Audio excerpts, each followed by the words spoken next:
ഞാൻ അപ്പോഴേ പറഞ്ഞ തൃശ്ശൂർ നല്ല ചുണയുള്ള ആമ്പിള്ളാരെ ഇറക്കാന്ന്. നാണം കെട്ട് വന്ന് നിൽക്കുന്നു.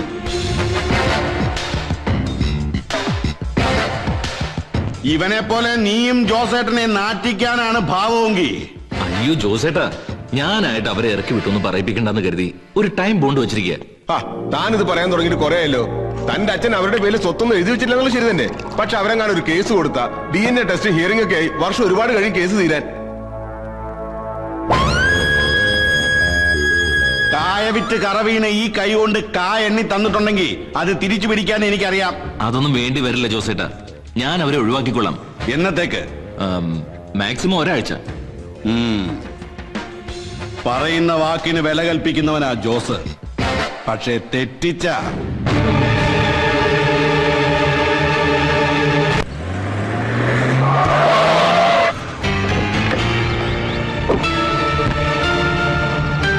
മോന്റെ പെങ്ങന്മാരല്ലേ ഇവര്. അവരിവിടുന്ന് ഇറങ്ങുക പറഞ്ഞ അമ്മയുടെ പാരമ്പര്യം കിട്ടിയിരിക്കുന്നത് കൊണ്ട് തെരുവിലൊന്നും അന്തി ഉറങ്ങേണ്ടി വരില്ല. ആർഭാടത്തോടെ ജീവിക്കാനുള്ള ഭാഗ്യമൊക്കെ ഇവള് സമ്പാദിക്കും. ഇല്ലേടി? ഇനി തോന്നിയ ദിവസം പറഞ്ഞ ആങ്ങളെയാന്നൊന്നും നോക്കില്ല. ഇവളുടെ വാക്കും കേട്ട് ഇവിടെ തന്നെ കിടക്കാനാണ് ഭാവമെങ്കിൽ കിടക്കണ കട്ടിലടക്കം പൊക്കിയെടുത്ത് കൊച്ചിക്കായല് താത്ത ഞാൻ. നിന്നെ പോലെ ഉശിരുള്ള അതേ അച്ഛന്റെ മക്കള് തന്നെയാ ഞങ്ങളും. നിന്റെ ഭീഷണിക്ക് മുമ്പിൽ കണ്ണീരോടെ തൊഴുത് കരയാൻ വേറെ പെണ്ണുങ്ങൾ കാണും. ആ കൂട്ടത്തിൽ നീ എന്നെ പിടുത്തണ്ട മോളെ. മാനം മര്യാദയായിട്ട് ഇറങ്ങിപ്പോകാനുള്ള ഒരു ലാസ്റ്റ് ചാൻസ് ഞാൻ തരുന്നു.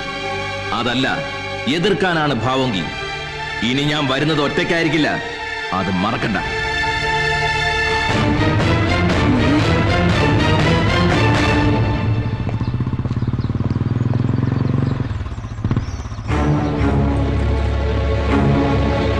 ആരാടി ഈ പുതിയ അവതാരം?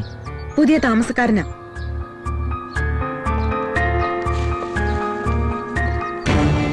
ഏയ് ഒന്നെങ്കിൽ വന്നേ. ഇത് പുതിയ ഇറക്കുമതിയാണല്ലോ.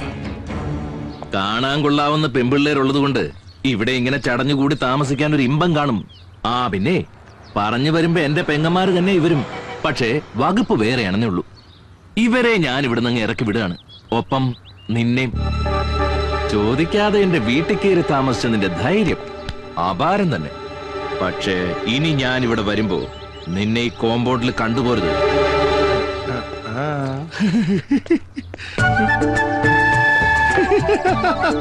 അപ്പൊ അതാണ് സംഭവം. ഒറിജിനൽ ഹൗസ് ഓണർ ആണല്ലേ? അല്ല മേഡം പോവാ. ഞങ്ങളോട് വീട് ഒഴിയണമെന്ന് ആവശ്യപ്പെട്ട മേഡം ഞങ്ങള് വീട് ഒഴിയുന്നതിന് മുമ്പ് മേഡം ഒഴിയോന്നാ. ഇത് ഞങ്ങളുടെ കുടുംബകാര്യം. അതിന് വാടകക്കാരന്റെ സഹായം വേണ്ടി വരുമ്പോ അറിയിക്കാം. സ്വന്തം അച്ഛന്റെ വീട്ടിൽ നിന്ന് നിങ്ങൾ എവിടേക്ക് ഇറങ്ങി പോകണ്ട. അതിന്റെ അവകാശവും പറഞ്ഞ് ഇനി ആരും ശല്യപ്പെടുത്താനും എത്തില്ല. കൃഷ്ണേട്ടൻ നിങ്ങൾക്ക് വേണ്ടി വാങ്ങിച്ചതാ വീട്. അത്രയ്ക്കിഷ്ടമായിരുന്നു നിന്റെ അമ്മയെ. കൃഷ്ണേട്ടനും ഗായത്രിയും തമ്മിൽ കോളേജിൽ തുടങ്ങിയ പ്രണയം വീട്ടുകാരറിഞ്ഞ പ്രശ്നമായപ്പോ കുടുംബസ്വത്ത് അന്യാധീനപ്പെട്ടു പോകുമെന്ന് സംശയിച്ച അമ്മാവൻ എന്നെ ബലമായി കൃഷ്ണേട്ടനെ കൊണ്ട് കല്യാണം കഴിപ്പിക്കുകയായിരുന്നു. ഞങ്ങളുടെ വിവാഹത്തിന് ശേഷവും കൃഷ്ണേട്ടന് നിന്റെ അമ്മയെ മറക്കാൻ കഴിഞ്ഞിരുന്നില്ല. ഒപ്പം ആ ബന്ധവും വളർന്നു. ഒടുവിൽ നീ ജനിച്ചപ്പോ എല്ലാ കാര്യങ്ങളും എന്നോട് തുറന്നു പറഞ്ഞ കൃഷ്ണേട്ടനോട് എനിക്ക് ബഹുമാനമാണ് തോന്നിയത്. സത്യത്തിൽ ഗായത്രിയെ സംരക്ഷിക്കണമെന്ന് ഞാനാണ് ആവശ്യപ്പെട്ടത്. അന്നു മുതൽ മരിക്കുന്ന കാലം വരേക്കും ഗോകുലത്തിലെ എല്ലാ കാര്യങ്ങളും കൃഷ്ണേട്ടൻ എന്നോട് പറയുമായിരുന്നു. കൃഷ്ണേട്ടൻ മരിച്ചതിന് പിന്നാലെ ഗായത്രിയും പോയി. അത്രയ്ക്ക് ഹൃദയബന്ധമായിരുന്നു അവര് തമ്മില്. നിങ്ങൾക്ക് അർഹതപ്പെട്ട ആ വീട് വിൽക്കണമെങ്കിൽ ഞാനും കൂടി വിചാരിക്കണം. അല്ലാതെ ആർക്കും അത് വിൽക്കാനാവില്ല.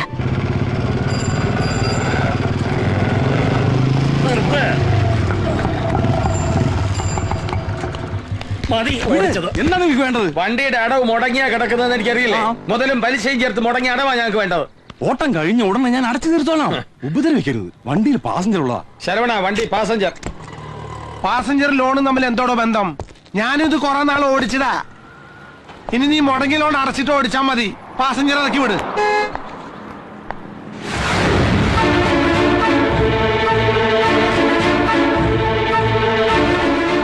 പാസഞ്ചർ കൊണ്ട് ഇറക്കി വിട്ടിട്ട് വണ്ടി ഓഫീസിലോട്ട് കൊണ്ടുവരൂ. തങ്കപ്പേട്ട കൂടെ ചെല്ല്. വരും. വേണ്ട.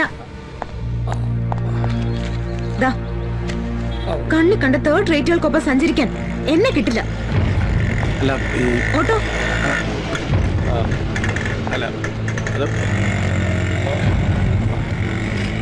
വണ്ടി എടുത്തോണ്ട് പോടോ. അല്ല ഓഫീസിൽ കൊണ്ടിട്ടോ, അയാൾ കൊണ്ടിടും. മോളെ, ഗേറ്റ് പൂട്ടിട്ട് തന്നെ. ഇത്രയും കർക്കശമായിട്ട് തീരുമാനിക്കണോ? ഇന്ന് ഒരു ദിവസം കൂടി ക്ഷമിച്ചൂടെ? ഇല്ല, ഇത് അവരുടെ സ്ഥിരം പരിപാടിയാ. 9 മണിക്ക് ഗേറ്റ് അടയ്ക്കും, മാനം മര്യാദയായിട്ട് താമസിക്കണം എന്നൊക്കെ കണ്ടീഷൻ അംഗീകരിച്ചല്ലേ അവരുടെ താമസം ആരംഭിച്ചത്. കള്ളം കുടിച്ച് ബോധമില്ലാതെ നേരം വൈകി വരിക, ചോദിക്കാൻ ചെന്നപ്പോ കണ്ണുരുട്ടി കാണിച്ച് ഭീഷണിപ്പെടുത്താം. ഇനി അങ്ങനെ വിട്ടാ പറ്റില്ല. മനഃപൂർവ്വം വൈകിക്കുന്നതാവില്ല, എന്തെങ്കിലും അത്യാവശ്യങ്ങൾ കാണും. അയ്യടാ, വിവരത്തിന് അവനെന്താ മുത്തച്ഛന് കമ്പി അടിച്ചോ? അല്ല, ഞാനൊരു ഊഹം പറഞ്ഞു എന്നേ ഉള്ളൂ. അധികം ഊഹിക്കണ്ട. നാടേതാ വീടേതാ എന്നറിയാത്ത അവരെ താമസിപ്പിക്കുമ്പോഴേ ഞാൻ പറഞ്ഞതാ ഇത് വേണ്ടാന്ന്. അന്നാരും കേട്ടില്ല. മല്ലേച്ചി പറയും പോലെ അത്ര ചെയ്ത കൂട്ടരൊന്നും അല്ല അവര്. ഓ, നിന്റെ സർട്ടിഫിക്കറ്റിന്റെ കുറവേ അവർക്കുണ്ടായിരുന്നുള്ളൂ. ഇപ്പൊ അതും തീർന്നു. ദേ, കുടുംബ കാര്യത്തിലൊന്നും തലയിടണ്ട. പഠിക്കാൻ എന്തെങ്കിലും ഉണ്ടെങ്കിൽ അടങ്ങി ഒതുങ്ങി പഠിച്ചോണം. അല്ല മോളെ, അതിപ്പോ ഗേറ്റ് പൂട്ടിയാ അവര് വരുമ്പോ ആര് തുറന്നു കൊടുക്കും? അവരുടെ സൗകര്യത്തിന് ഗേറ്റ് പൂട്ടാനും തുറന്നു കൊടുക്കാനും ഇവിടെ ആരും ഗേറ്റ് കീപ്പർ ഒന്നും വെച്ചിട്ടില്ല. മോളെ മോളെ, അത് ഞാൻ പറയുന്നത് കേക്ക്. എനിക്കൊന്നും കേക്കണ്ട. മോളെ, ഞാൻ പറയുന്നത് കേക്ക് മോളെ.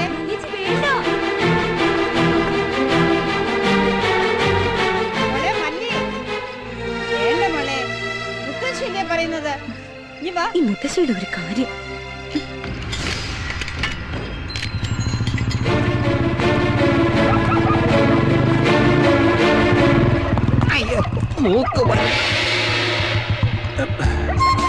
തങ്കപ്പോയി, എന്താ പോയി? ആ മല്ലിപ്പട്ടാളം ഗേറ്റ് പൂട്ടിയോ? ഓഹോ, നമുക്ക് ഗേറ്റ് ചാടിയാലോ? ആരും ഉറങ്ങിയിട്ടില്ല. ചുമ്മാ നമ്മളായിട്ടൊരു കശപശ ഉണ്ടാക്കണ്ട. പുലിക്ക് പൂച്ചക്കുട്ടിയെ പേടിയാ? തങ്കപ്പോയി, എഞ്ചപ്പോയി. ഹരഹരോ ഹരഹര. ഹരഹരോ ഹരഹര. ഓർഡർ ചാടാം. ഓക്കേ.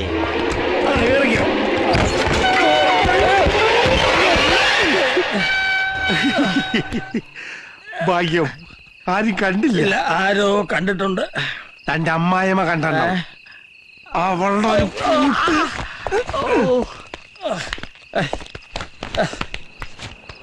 ഈ മാല അലങ്കരിക്കാൻ ഇങ്ങനൊരു താലി ഇനി വേണ്ട. വലിച്ചെറി. ഞാൻ എറിഞ്ഞ 4 പോകത്തുള്ളൂ, നീ എറിഞ്ഞ വിക്കറ്റ് എറിയും. അവളുടെ ഒരു പൂട്ടും കുടച്ചക്രം. ഇനി ഇതുകൊണ്ട് അവള് പൂട്ടണത് എനിക്കൊന്ന് കാണണം. ഇങ്ങോട്ട് വേണമെങ്കിൽ അയ്യേ, ഇതെന്തത്? ഇങ്ങനെ ബൗൾ ചെയ്യുന്നത് ഞാനറിയാം.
ആശുപത്രി മല്ലിക്കണത്തിൽ ഇളകി വരുന്നതിന് മുമ്പ് ഇവിടുന്ന് സ്ഥലം വിടാൻ നോക്ക്. എഴുന്നേക്ക്. നീ ഇങ്ങനെ ആർട്ട് സിനിമയിലെ നായകനെ പോലെ ഒന്നും മിണ്ടാതെ മണിക്കൂറോളം കിടന്നാൽ 12:15 ലാസ്റ്റ് ബസ് അങ്ങ് പോവും. എന്തെങ്കിലും ഇത് പറ. അതെന്താ? Background music. ഞാനൊന്ന് ആശുപത്രിയിൽ പോയാലും ആലോചിക്കാം. First idea. കുമ്പസരിക്കാൻ വേഗം അങ്ങോട്ട് ചെല്ല്. അവള് ബോധം തെളിഞ്ഞ് പോലീസിൽ പരാജയപ്പെടുന്നതിന് മുമ്പ് പണയം കൊടുത്ത കാശ് പോയാലും വേണ്ടില്ല. മാനത്തിനും തടിക്കും പരിക്കേൽക്കാതെ രക്ഷപ്പെടുന്നതാണ് ബുദ്ധി. അയ്യോ, നമ്മൾ കുടുങ്ങി. പോലീസ് വന്നെന്നാണ് തോന്നുന്നത്. ശരവണ, പോലീസ് താൻ കണ്ടോ? പോലീസിന്റെ ഒരു വിടക്ക് മണം. ഞാൻ പളനിക്ക് പോണേ. ഞാനിവിടെ ഇല്ലട്ടോ.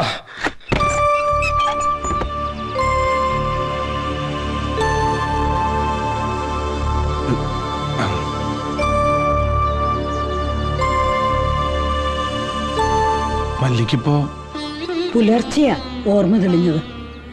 അത് ഞാൻ ഒന്നും മനഃപൂർവ്വം അല്ലെന്ന് എനിക്കറിയാം. പക്ഷെ എത്ര പറഞ്ഞിട്ടും അവളത് വിശ്വസിക്കുന്നില്ല. പറയുന്നുണ്ട് ഒന്നും തോന്നരുത്. മല്ലി ആശുപത്രിയിൽ നിന്ന് വരുന്നതിന് മുമ്പേ നിങ്ങൾ ഈ വീട് ഒഴിഞ്ഞു തരണം. അല്ലെങ്കിൽ അവള് വന്നാ എന്തൊക്കെയാ സംഭവിക്കാന്ന് ഞങ്ങൾക്കറിയില്ല. അവളൊരു പ്രത്യേക തരം. മോൻ ഞങ്ങളോട് ക്ഷമിക്കണം. നിങ്ങൾ തന്ന അഡ്വാൻസ് പണം കൊണ്ട കടങ്ങൾ വീട്ടിയത്. പണമായിട്ട് മടക്കി തരാൻ ഇപ്പൊ ഞങ്ങളെ കൊണ്ട് നിവൃത്തിയില്ല.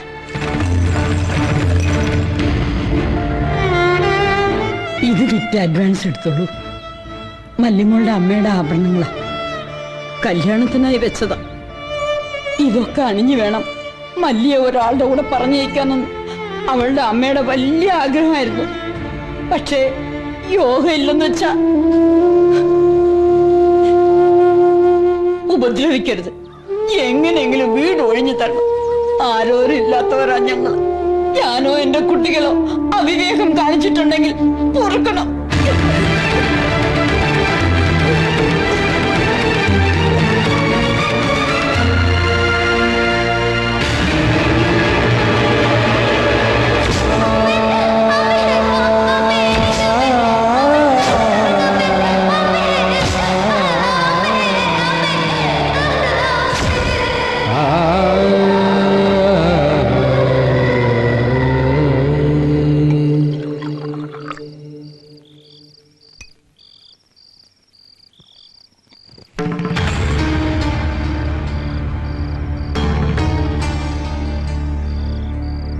യാത്ര പറയാൻ വന്നതാ.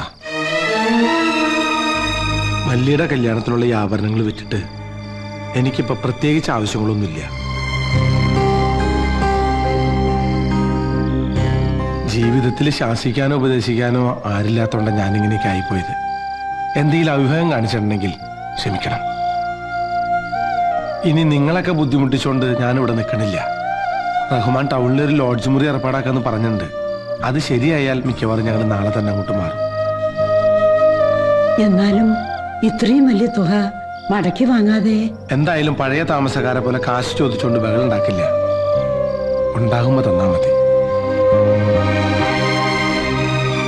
ഇറങ്ങട്ടെ.